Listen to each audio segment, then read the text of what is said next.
¿Saben qué está pasando realmente en este momento?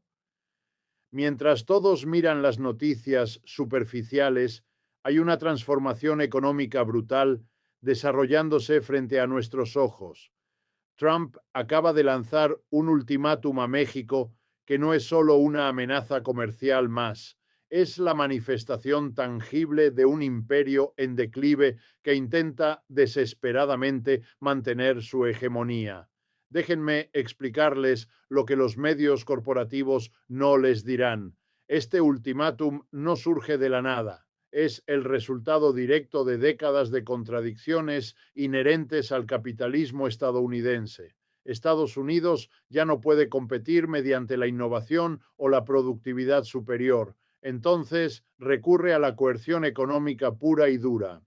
México, atrapado entre su dependencia histórica del norte y las nuevas realidades de un mundo multipolar, enfrenta decisiones que redefinirán el continente americano. Pero aquí está lo fascinante. Este caos no es accidental, es sistémico. Cuando un sistema económico se basa en el crecimiento infinito en un planeta finito, cuando concentra la riqueza en cada vez menos manos mientras millones luchan por sobrevivir, las crisis geopolíticas se vuelven inevitables. Trump simplemente personifica las fuerzas estructurales más profundas del capitalismo tardío. Lo que estamos presenciando es el colapso del orden mundial establecido después de 1945 y nadie puede predecir qué surgirá de estas cenizas. Permítanme llevarlos más profundo en este análisis porque lo que estamos viendo no es simplemente una disputa bilateral entre dos naciones vecinas. No, esto es mucho más complejo y revelador de las tensiones fundamentales que están desgarrando el orden económico global. Cuando Trump emite este tipo de ultimátum a México, no está actuando como un individuo caprichoso, aunque ciertamente tiene su personalidad particular. Está actuando como el representante de una clase capitalista estadounidense que está absolutamente aterrorizada por la pérdida de su posición dominante en el mundo. Y esa clase está dispuesta a hacer casi cualquier cosa para mantener lo que tiene, incluso si eso significa destruir las mismas instituciones y alianzas que ellos mismos construyeron durante las últimas 8 décadas. Vamos a contextualizar esto históricamente porque sin contexto nada de lo que está pasando tiene sentido. Después de la Segunda Guerra Mundial, Estados Unidos emergió como la potencia hegemónica indiscutible. Europa estaba en ruinas, Japón devastado, y la Unión Soviética, aunque militarmente poderosa, estaba económicamente exhausta. Estados Unidos tenía aproximadamente el 50% de la producción industrial mundial. Imagínense eso por un momento, un solo país controlando la mitad de toda la manufactura global. Esa posición privilegiada permitió a Estados Unidos diseñar el sistema económico internacional a su imagen y semejanza. El Fondo Monetario Internacional, el Banco Mundial, el Acuerdo General sobre Aranceles Aduaneros y Comercio, que luego se convirtió en la Organización Mundial del Comercio. Todos estos instrumentos fueron diseñados para servir los intereses del capital estadounidense mientras se presentaban como instituciones neutrales que beneficiaban a todos. Pero aquí está el problema fundamental con cualquier sistema basado en la dominación.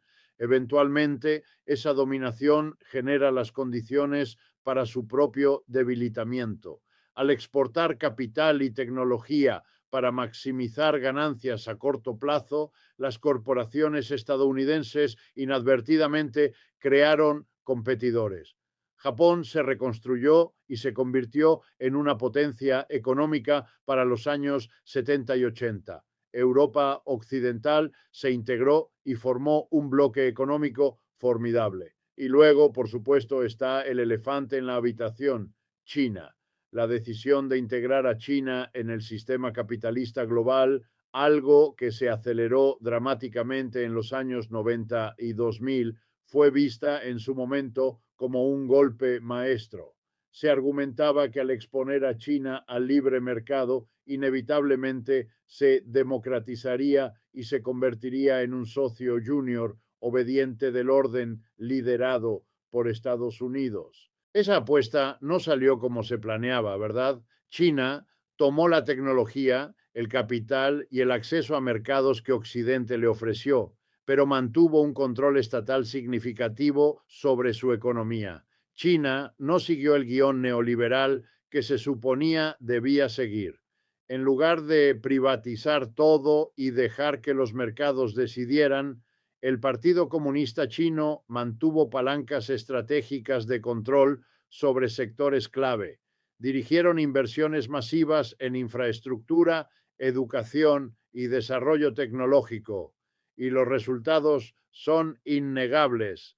En menos de 4 décadas, China pasó de ser uno de los países más pobres del mundo a ser la segunda economía más grande, y por algunas mediciones que ajustan el poder adquisitivo ya es la primera.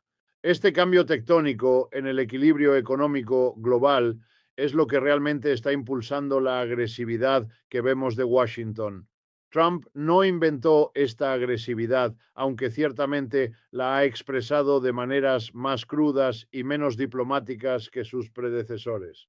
Pero si observan la trayectoria de la política estadounidense hacia China, verán que Obama también pivotó hacia Asia con intenciones claramente competitivas. Biden ha mantenido todos los aranceles de Trump a China y ha añadido más restricciones.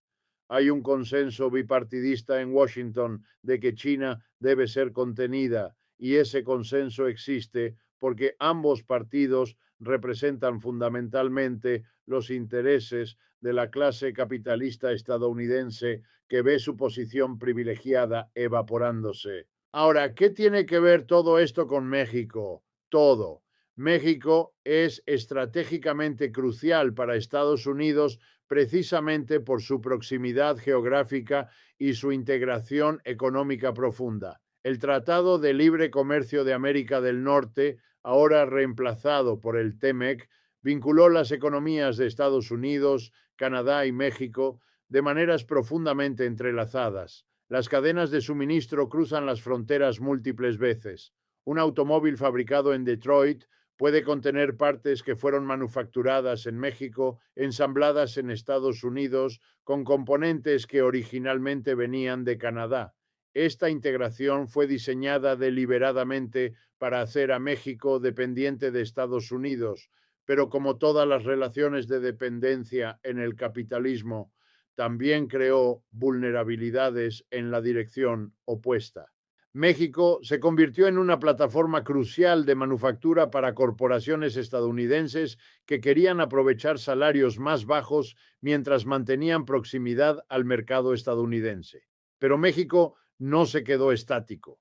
Ha desarrollado capacidades industriales propias, ha diversificado sus relaciones comerciales y cada vez más mira hacia otros socios, incluyendo, sí, a China. Y ahí es donde Washington empieza a ponerse nervioso. La idea de que México, que Estados Unidos ha considerado históricamente como su patio trasero, pudiera desarrollar relaciones económicas significativas con el principal rival estratégico de Estados Unidos, es vista como una amenaza existencial en ciertos círculos de Washington. El ultimátum de Trump a México, sea cual sea su forma específica, probablemente involucra exigencias de que México limite sus vínculos con China, que aplique restricciones más estrictas a la migración, que acepte políticas comerciales que favorezcan aún más a Estados Unidos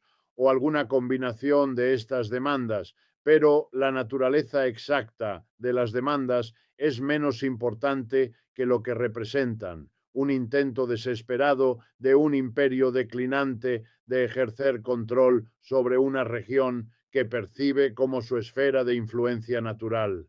Y uso la palabra desesperado deliberadamente, porque hay una cualidad de desesperación en la política exterior estadounidense contemporánea que es palpable. Piensen en ello desde la perspectiva mexicana por un momento. México tiene aproximadamente 130 millones de personas, una economía diversificada, recursos naturales significativos y una ubicación geográfica que le da acceso tanto al Atlántico como al Pacífico. México no es una nación insignificante, pero durante más de un siglo ha vivido bajo la sombra del coloso del norte. Hay un dicho mexicano que lo resume perfectamente. Pobre México, tan lejos de Dios y tan cerca de Estados Unidos. Esa proximidad ha sido tanto una bendición como una maldición. Ha traído inversión y acceso al mercado más grande del mundo, pero también ha significado intervenciones constantes, presión política y una pérdida significativa de autonomía en decisiones de política económica. Ahora México se encuentra en una encrucijada histórica. Por un lado, su economía está profundamente integrada con Estados Unidos, de maneras que no pueden deshacerse fácilmente o sin costo significativo.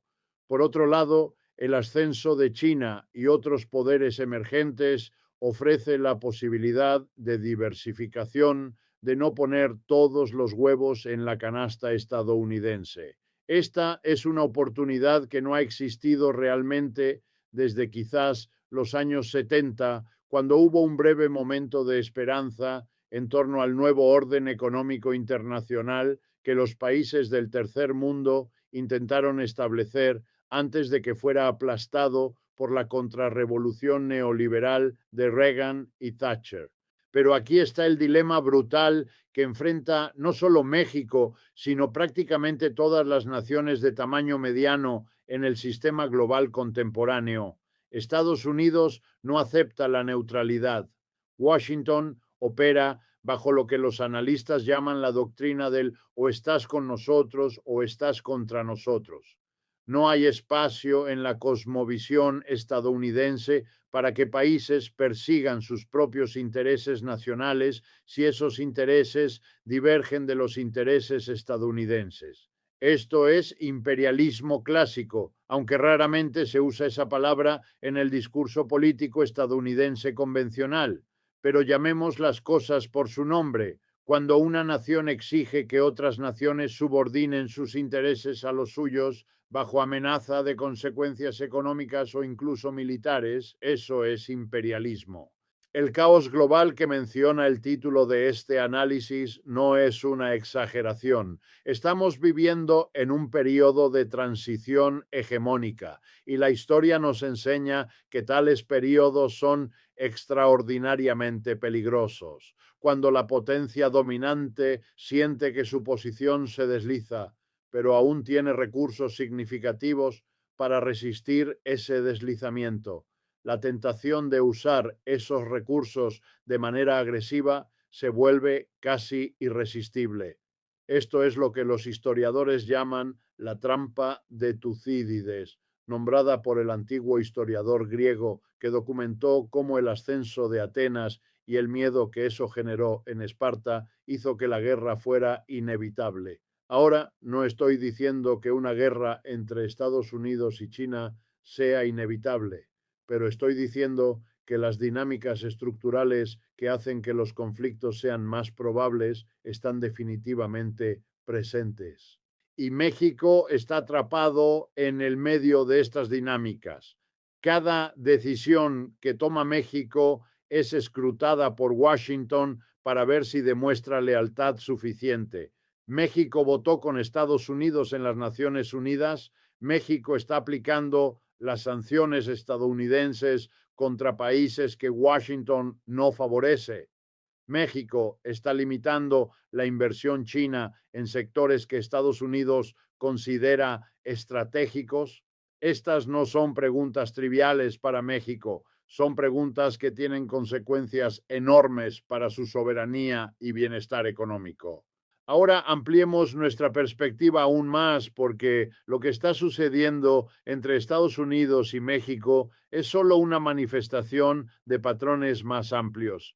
Miren lo que está pasando en Europa. Estados Unidos ha presionado exitosamente a muchos países europeos para que adopten posiciones cada vez más confrontacionales hacia Rusia y China, a pesar de que esas posiciones a menudo van en contra de los intereses económicos europeos. Alemania, por ejemplo, se beneficiaba enormemente del gas natural ruso barato y del mercado chino para sus exportaciones de manufactura de alta calidad.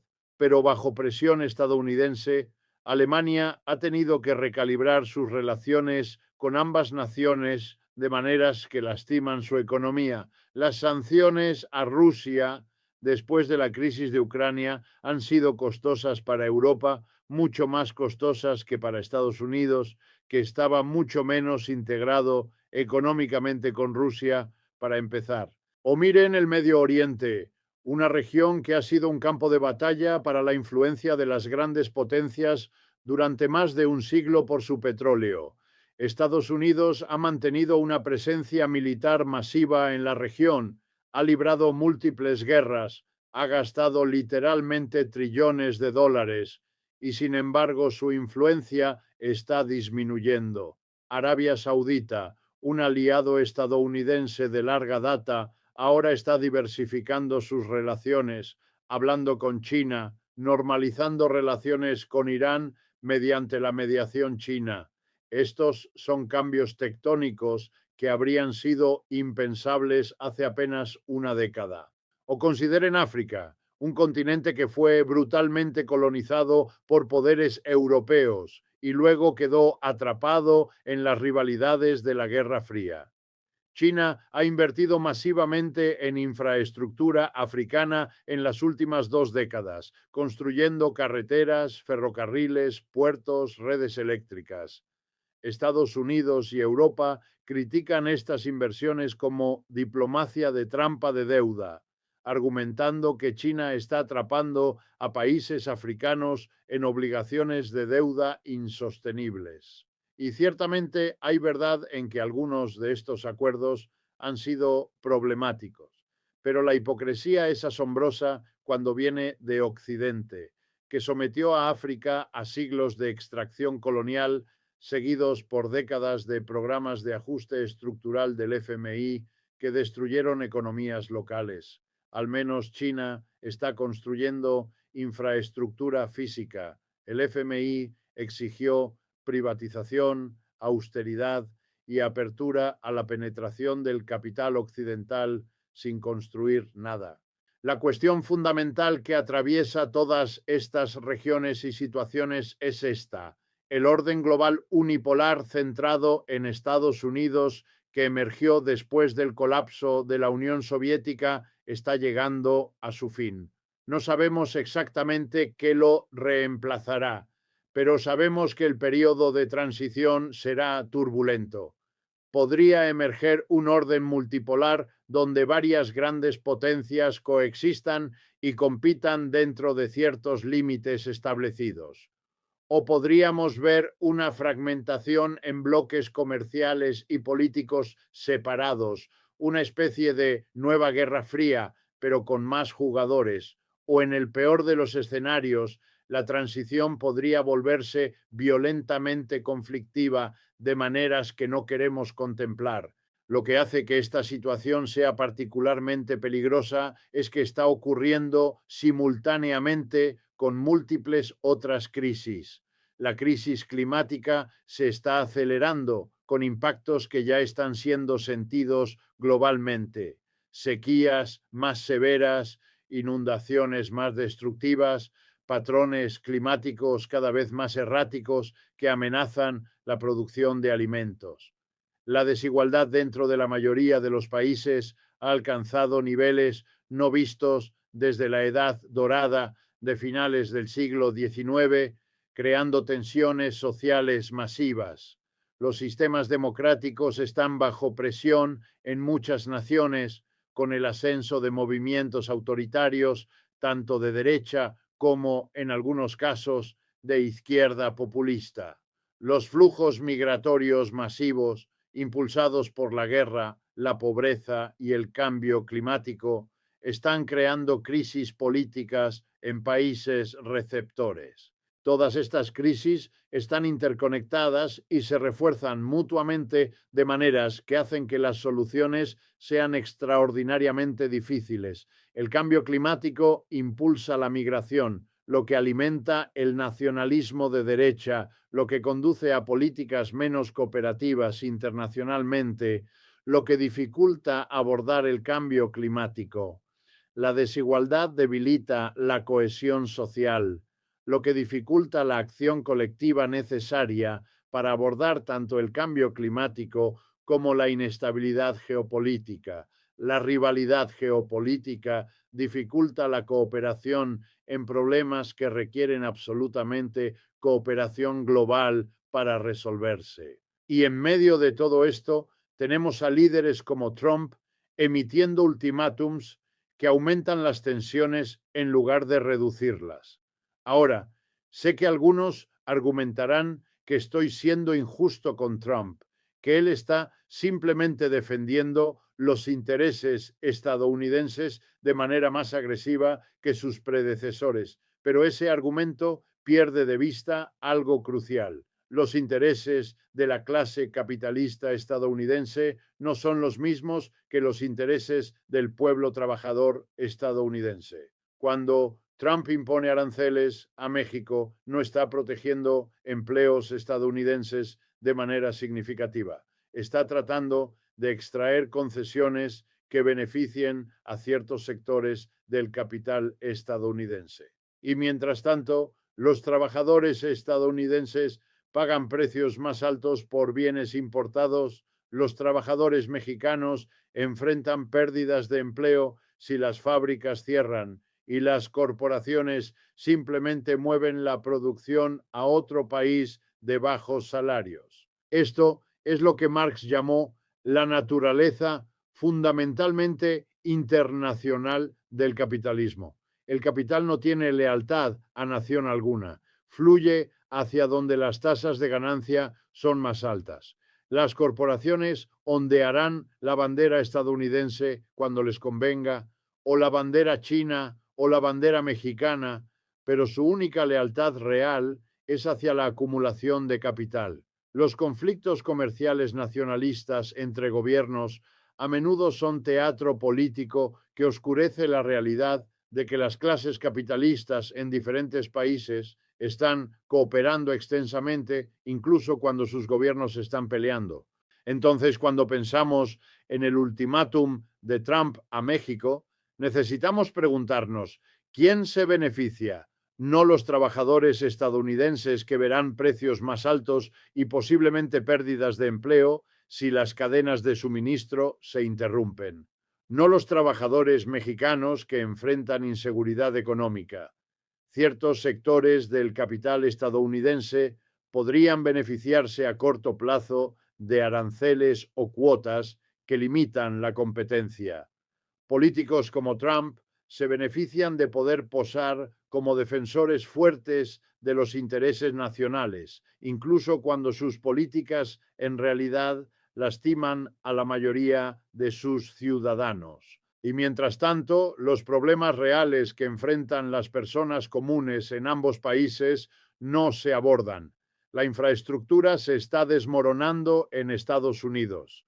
Los salarios reales para la mayoría de los trabajadores han estado estancados durante décadas. Los costos de la vivienda, la atención médica y la educación han aumentado vertiginosamente. En México, a pesar del crecimiento económico, la pobreza sigue siendo generalizada. La violencia relacionada con las drogas es desenfrenada y las oportunidades económicas son insuficientes. Por eso tantas personas arriesgan sus vidas tratando de migrar al norte. Estos son los problemas que requieren atención y recursos urgentes, pero en lugar de abordarlos, nuestros sistemas políticos están obsesionados con rivalidades geopolíticas que en última instancia sirven a los intereses de las élites en lugar de los intereses de la gente común. Y esta no es una observación cínica, es una evaluación sobria basada en décadas de observar cómo funcionan realmente estos sistemas. Permítanme ser claro sobre algo. No estoy argumentando que no existan desacuerdos y conflictos reales de intereses entre naciones. Los hay, pero la forma en que estos conflictos se enmarcan típicamente oculta más de lo que revela. Nos dicen que debemos apoyar confrontaciones agresivas con otros países para proteger nuestros empleos, nuestra seguridad, nuestra forma de vida. Pero la mayor amenaza para los empleos de la mayoría de las personas no proviene del comercio internacional, proviene de la automatización y de decisiones empresariales de inversión hechas puramente sobre la base de maximizar ganancias sin consideración por las comunidades que dejan atrás. La mayor amenaza para nuestra seguridad no proviene de inmigrantes o potencias extranjeras, proviene de sistemas económicos que concentran la riqueza y el poder en manos de unos pocos mientras dejan a millones luchando por sobrevivir, creando exactamente el tipo de inestabilidad social que conduce a violencia y conflicto. Si realmente quisiéramos abordar los desafíos que enfrentamos, necesitaríamos un enfoque radicalmente diferente. Necesitaríamos cooperación internacional para abordar el cambio climático, para regular el capital global, para garantizar que el crecimiento económico se traduzca en mejoras reales en el nivel de vida de las personas comunes, en lugar de simplemente inflar las fortunas de los multimillonarios. Necesitaríamos democratizar la economía, dando a los trabajadores voz en las decisiones que afectan sus vidas, en lugar de dejar todas las decisiones importantes en manos de ejecutivos corporativos y accionistas. Necesitaríamos invertir masivamente en infraestructura pública, educación, atención médica, energía verde, todas las cosas que sabemos que necesitamos, pero que aparentemente no podemos pagar, aunque de alguna manera siempre encontramos dinero para rescates corporativos y presupuestos militares masivos. Pero implementar ese tipo de agenda requeriría desafiar fundamentalmente el poder de la clase capitalista, y ahí es donde los límites de nuestros sistemas políticos actuales se vuelven evidentes. Tanto en Estados Unidos como en México, y de hecho en la mayoría de los países, los partidos políticos principales están profundamente arraigados en los intereses del capital. Pueden tener diferencias en temas sociales o retórica, pero cuando se trata de estructura económica fundamental, el consenso es notable. Propiedad privada de los medios de producción, mercados financieros desregulados en gran medida, comercio global con protecciones mínimas para trabajadores o el medio ambiente, austeridad para gastos sociales, pero generosidad para subsidios corporativos. Estos son los principios que ambos partidos principales en la mayoría de los países apoyan independientemente de su etiqueta. Este es el contexto más amplio en el que necesitamos entender el ultimátum de Trump a México y el caos global que está ayudando a desatar. No es solo sobre la personalidad de un hombre o incluso sobre la política de una administración. Es sobre las contradicciones fundamentales de un sistema económico global que está llegando a los límites de su sostenibilidad, tanto ecológicamente como socialmente. Es sobre un orden imperial que está en declive, pero no irá tranquilamente. Es sobre la lucha por determinar qué tipo de mundo emergerá de las crisis actuales. Uno que es más justo, más sostenible, más democrático, o uno que es más autoritario, más desigual, más violento. Estas son las apuestas reales y son inmensas.